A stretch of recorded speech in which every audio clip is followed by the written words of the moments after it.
All right, in this video, I'm going to be doing some integrals, some double integrals using polar change of variables. And this will be really useful when we are integrating over some sort of like circular region.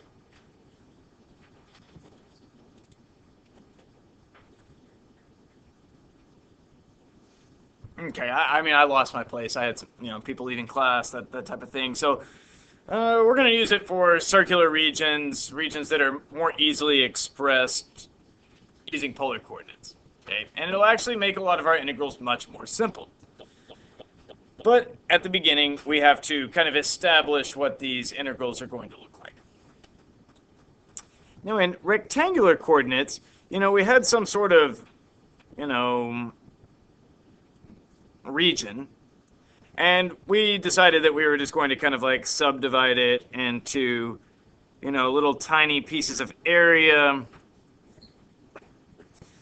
and, let the size of the areas go towards 0 and the number of little areas go towards infinity, and we would just build up our volume on top of that and get some sort of, that's how we built up the integral for volume, just like we built up the integral for area in the single variable course that you took, wherever that was. Unfortunately, if we're going to integrate with respect to like r and theta, then we need to, with these square little miniature regions, they're not going to work. That's not how the polar grid looks. So I'm going to just kind of redraw this. So, maybe you've got some sort of like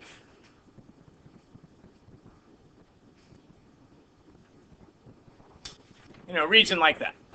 And we are eventually going to want to, say, well, we know how the polar grid works. This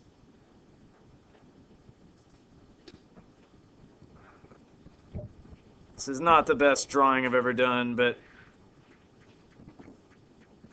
right there, it's not terrible. Yeah, it's pretty terrible. Let me try that again. All right, so I ended up just cheating and getting a polar grid off of WinPlot. And so, yeah, they need to be concentric rays. And so basically, I'm going to kind of go through and subdivide the polar grid a little more than they have. And so basically, we want to cut it down so that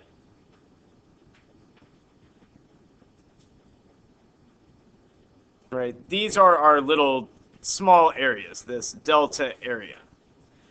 But this is, right here we have delta theta, and over here we have delta r.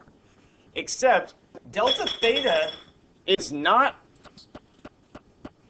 the measure of the blue arc. Okay?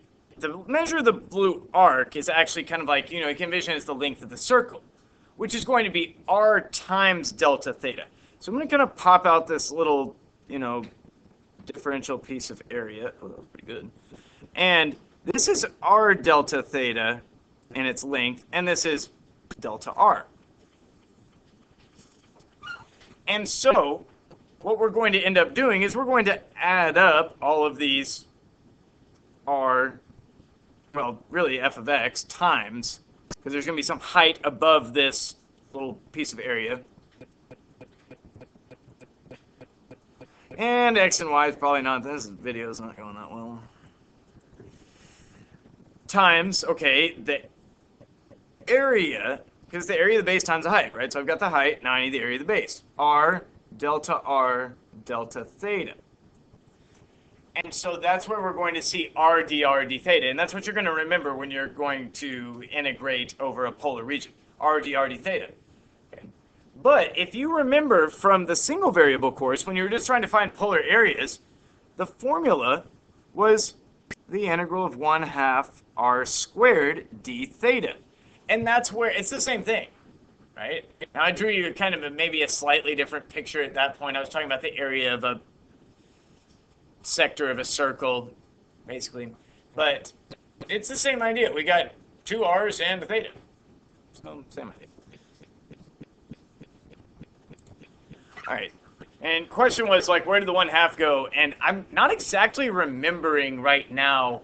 So I'm going to put that off to a later date. Ask me about that after the break, and I will tell you with certainty. That's what I'll say. All right. So now that we have it, okay, in general, our new formula is we're going to integrate over some region. Oh, that second interval was not good.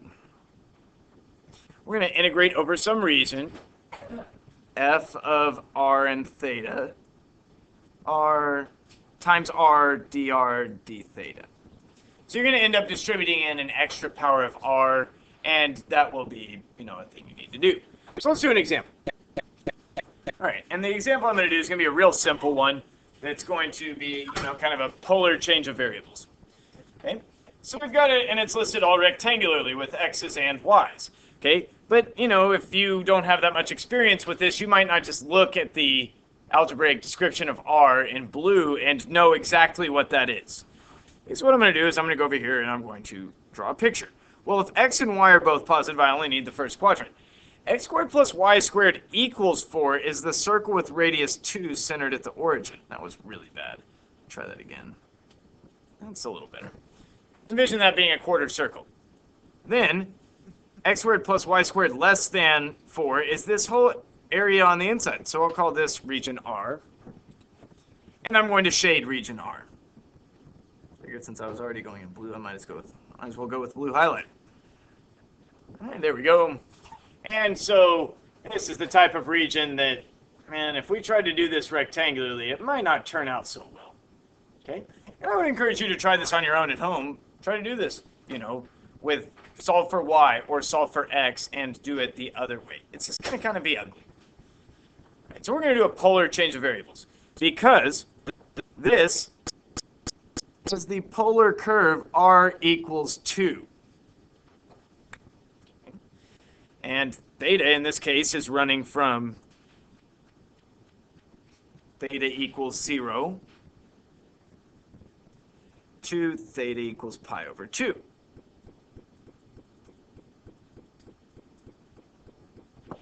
And so I know what I need to do is I need to integrate f of x and y, or f of r and theta, really is what I should do. I should convert that to f of r and theta. R dr d theta. Okay, so I can do that. So I'm going to kind of leave the balance of integration for a slightly later discussion. And I'm going to change x plus y into polar coordinates. Okay, x. Do you all know what x is in polar coordinates? Cosine theta. R cosine theta, yeah. Are we just too cool to take notes over there? I mean, I don't know. I don't think so. Plus r sine theta. Maybe we're just going to watch the video later. And then what we're going to do is we are going to multiply n and r dr d theta. Okay. And, we'll do a little factoring. We'll work the integrand a little bit. But dr, okay, means that we're going to need our r bounds on the inside.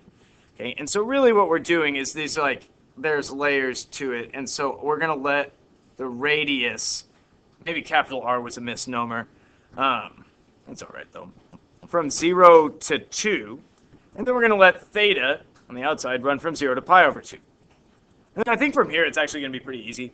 I'm going to factor out that r. And I'm going to have an r squared on the outside. And then a cosine theta plus sine theta. And we're still integrating from 0 to pi over 2 and 0 to 2. dr d theta. Bless you. All right, and so what I'm going to do now is integrate with respect to r. That's 1/3 r to the third. Still times cosine theta plus sine theta. As r runs from 0 to 2. So that's going to be 8/3 minus 0. Okay, so really what that's going to cause is us to just have this integrand 0 to pi over 2, and I'm going to just leave the 8/3 out there. And this is an integral we've known how to take for quite a while. Antidifferentiate cosine, that's sine. Antidifferentiate sine, that's negative cosine. Let that go from 0 to pi over 2. That's looking like 1 minus -1 would be 2. So this is, again, 16/3. I think that's the second integral today we've seen from like 16/3. And I think that's going to be all for this video.